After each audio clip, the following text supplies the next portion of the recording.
অনলাইনে জন্ম নিবন্ধন কীভাবে যাচাই করবেন এবং সেটা আপনার মোবাইল দিয়ে আমি প্রসেসটা দেখিয়ে দিচ্ছি, আপনার ভালো করে ভিডিওটা খেয়াল করুন।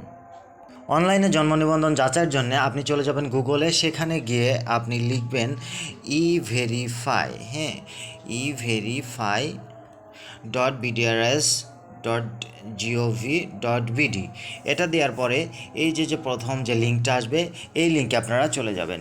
এই লিঙ্কে যাওয়ার পরে যে আপনাদের সামনে দেখেন এই পেজটা চলে আসবে। এখানে আসার পরে যে আপনারা খেয়াল করেন নিচের দিকে যে দেখতে পাচ্ছেন এই যে বার্থ রেজিস্ট্রেশন, যেটা, হ্যাঁ, এই বার্থ রেজিস্ট্রেশন নাম্বারে আপনার ম্যানুয়াল যে আগের যে বার্থ রেজিস্ট্রেশনটা আছে সেখানের যে নাম্বারটা, সেই নাম্বারটা এই ঘরে দিয়ে দিবেন।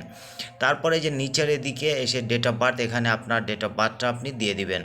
তারপরে নিচের দিকে এসে এখানে যে কিছু ক্যাপচা দেখতে পাবেন, এখান থেকে যে অ্যান্সার দিতে হবে সেটা দিয়ে দিবেন। যেমন এখানে দেখাচ্ছে আমার 44 যোগ 33, এটা কত হয় সমান সমান দিয়ে সেটা এই ঘরে লিখে এখানে সার্চ দিবেন। দিলে দেখবেন যে আপনার অনলাইনের যে জন্ম নিবন্ধনটা সেখানে বের হয়ে আসছে।